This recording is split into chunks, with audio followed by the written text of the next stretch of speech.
હાલો, Ram Ram Sitaram.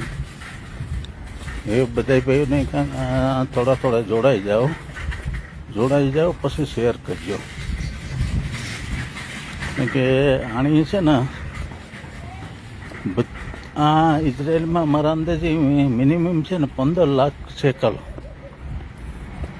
Minimum 15 lakh shackle એટલે પછી 60 લાખ રૂપિયાનું ઇઝરાયલનું કૌભાંડ છે એનું. મેં પૈસા મારા માગવા ગયો ને એટલે મને છે ને એને ફાંહા દેવાની ધમકી આપી હતી. મારી પાસે બધા વિડીયા છે. મેં એને કોઈ ગેરશબ્દ બોલ્યો નથી, ગેરશબ્દ હું કોઈને બોલ્યો નથી કે કોઈ પણ માણસ ગેરશબ્દ નથી બોલ્યો. એ કે પૈસા લેવા આવ્યા એટલે હું તમારા ઉપર ખોટો કેસ કરાવીને તમને હાલવી દે. એ કે હું મેરની દીકરી છે તો એની મેરના જ માણસને માર્યા. જેટલા પણ એના કૌભાંડમાં ફાણાના આપણા મેરના જ માણસ છે, મેરના દીકરા છે, દીકરીઓ છે ને એવી મલક દીકરીઓ છે કે એના અટાણે દાગીના વેચાઈ ગયા. મારા ત્યાં 80,000 રૂપિયા છે, 80,000 શેકલાના છે ને મેં તો લીગલ મારા પાસે લખાણ છે. હું કાયદાકીય રીતે જ હાલા ને કાયદાને અંદર જ રહીને મેં કામ કર્યું. આજ સુધી કોઈ પણ વસ્તુ કાયદા બહાર મેં કામ નથી કર્યું ને એની પોતે જીણી દીધા હોય જે કર્યું હોય એની મલક કૌભાંડ કર્યું. કરોડો રૂપિયાનું કૌભાંડ છે, લાખોનું ને કરોડોનું કૌભાંડ છે એનું. મેં મારી જિંદગીમાં 50 વર્ષની ઉંમરમાં મેં કોઈ દિવસે ને લાઈવમાં હું નહોતો આવ્યો, પણ આજ મારે છે ને લાઈવમાં આવવું પડ્યું. કારણ કે આણી છે ને બધાને ધમકાવે ને કેસ કરાવવાની ધમકી આપે. એના ભેગીઓ છે 1-2 જણીઓ, એ બધા ભેગા ઉપર કરાવે, બધું કરે ને પૈસા એ લાખો રૂપિયા પૈસા છે ને હડપ કરે કરશે. ને ઇઝરાયલમાં આ બહુ વહેમું છે. મલક માણસ છે. પેલા કુસડીવાળા ભાઈ શરૂઆતમાં વિડીયો મૂક્યો હતો, પણ એ વિડીયો છે ને બહુ શેર થયો. એ ભાઈને 1 લાખ શેકલ જેવું છે ને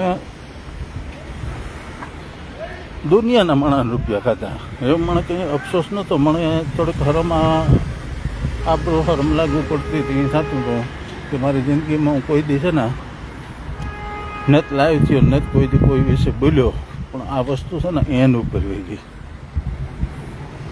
મેન ઉપર એટલે તમારા રૂપિયા તમને ધમકાવે ને લાખો રૂપિયા ગાકા. એક તો પોઈન્ટ એ છે વિચારવાનો, લાખો રૂપિયા ગાકા. તો એને દુનિયાનું મોટું કૌભાંડ કરે છે. હવે એને ફ્લેટનો એટલે સામાન એનો વેરવિખરનો હતો ને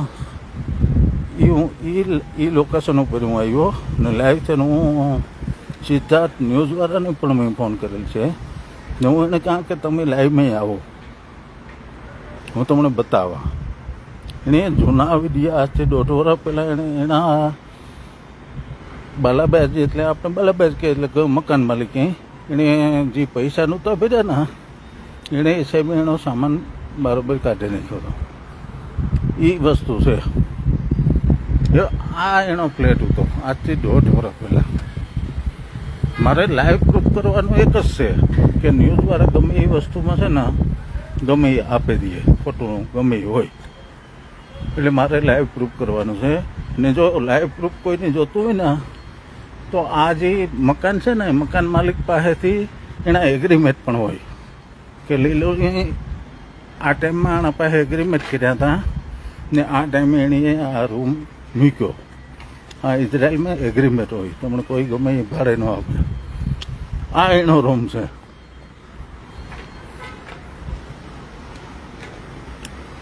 મારે નહોતું કરવું આ બધું, પણ મારે એવું કરવું પડ્યું. કારણ કે એવી કોઈ પણ માણસને પાસે આવવા માગે, કોઈ પણ માણસને ને કરોડો રૂપિયાનું, લાખો રૂપિયાનું કૌભાંડ છે. આ 15 લાખ શેકલનું કૌભાંડ છે. આ 7 થી 8 લાખ શેકલ તો મારા નજર સાંભા છે કે જેના લખાણો છે ને મલકનું છે ને પાછો સાંભળે ધમકી આપે કે હું મરે જાય. એવું ગાંઠની અમને ધમકી આપે. હું આજથી હું એ જાહેર કરા કે આજથી મને કંઈ પણ થયું કે મારું મોત થયું ને તો એને ટોટલી જવાબદાર લીલું પૂસડિયા લીલું વડોદરા છે. આ મારે જાહેર નહોતું કરવું પણ આજ સુધી ન કર્યું મેં. આપણે મેજની દીકરી છે ને જ કરવું આપણે, પણ આજ મારે કરવું પડે. આ એનો ફ્લેટ છે.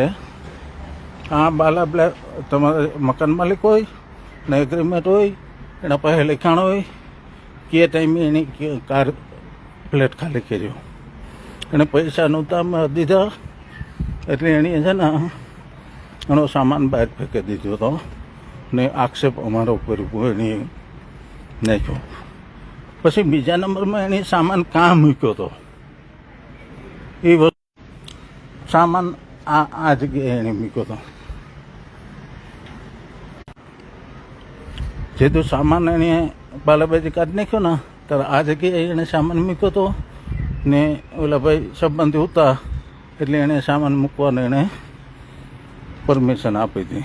એટલે અમારે હિસાબે છે ને નેથી અમે એનું ઘર મુકાવ્યું કે ને તમે એનો સામાન મુકાવ્યો, આ સત્ય હકીકત છે.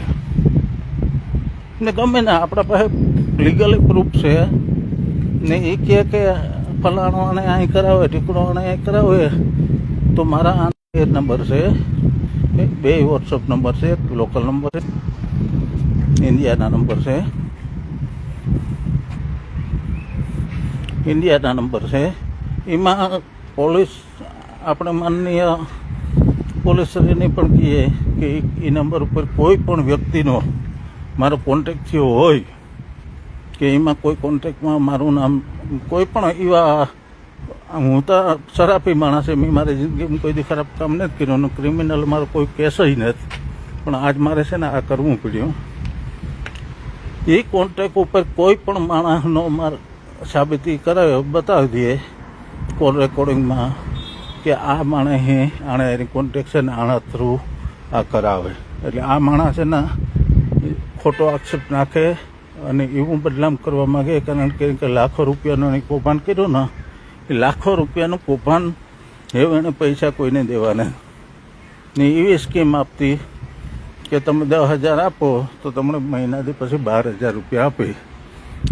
એ રીતના એની મલક સ્કીમ આપે ને. ઇન્ડિયામાં તો એવું છે કે ઇન્ડિયામાં તો એટલું દીકરીઓ છે, બીનું દીકરીઓના ઘણા આજ બેકમાં છે ને ખડેગા આણા થકું. આજ મારે નહોતું બોલવું પણ હું એક મેરનો દીકરો છે ને મારાથી સહન નથી થતું. હું મારા પૈસા સારું નથી કરતો પણ ખોટા આક્ષેપ નાખે ને એટલે મારે આ પગલું લેવું પડ્યું. ને મારા પાસે તો લીગલ છે, મારા પાસે આ કાયદેસર લખાણ છે, મેં કોર્ટ મેટલ કરેલ છે ને કોર્ટના નિયમ પ્રમાણે હું હાલા, કાયદાકીય નિયમ પ્રમાણે હું હાલા, અનલીગલ વસ્તુ કાંઈ હું હાલતો નથી. એટલે આવા ખોટા વિડીયો એ વાયરલ કરે ને ખોટા હારા માણસને બદનામ કરવાની કોશિશ કરે કે હું મરી જાય તો આજથી હું કાં કે આજથી કોઈ પણ વસ્તુ થાય તો લીલું વડોદરાની મારી જવાબદારી ને જ ને હું એને ધમકી દેવા કે એને કંઈ કહેવા હું ગોઈ ને જ હું લીગલ વસ્તુમાં આવ્યો. હું બધી વસ્તુ લીગલ વસ્તુમાં હાલા, હજે પણ હું કોર્ટ મેટલમાં લીગલ વસ્તુમાં હાલા. હા ને એક પોઈન્ટ એને કહેતું ને કે આ ઇઝરાયલી આવ્યા હતા, તો ઇઝરાયલી જે આવ્યા હતા એ મને ખબર નથી કોણ આવ્યા હતા. એ કે ભનુ બાપોદરાનો નંબર નીકળ્યા. તો ભાઈ આ ભનુ બાપોદરાના નંબર નીકળે તો ઇઝરાયલ પોલીસ છે. મારા નંબર નીકળ્યા હોય તો મારા જે નંબર નીકળ્યા એમાં કોલ રેકોર્ડિંગ તો કાઢે ને પોલીસ. આ ઇઝરાયલ પોલીસ છે. કોલ રેકોર્ડિંગ કાઢે તો કોલ રેકોર્ડિંગ મારું નીકળ્યું હોય તો મારા ઉપર કેસ કી ન થયો ને એની કેસ કી ન કર્યો. આ ખોટી તદ્દન વાતો એણે કરવાના છે. નકર પછી પોલીસ સ્ટેશનમાંથી મારા નંબર નીકળ્યા હોય તો એ પ્રૂફ સાબિત કરે ને આપે. નકર હું ભેગો જવા તૈયાર છે એ જ પોલીસ સ્ટેશનમાં કે ભાઈ જે માણસ પકડાણા હતા એણે ભનુ બાપોદરાના નંબર એમાં નીકળ્યા તો હું ભેગો જવા તૈયાર છે પોલીસ સ્ટેશને. આ ઇઝરાયલ પોલીસ છે, બધું કામ કાયદેસર જ કરે ને કાયદાના અંદર જ કરે. ને એણે પૈસા નથી દેવા એ સારું છે ને લાખો રૂપિયાનો એણે કૌભાંડ કરી નાખ્યું ને એવું કોઈ માગવા જાય ને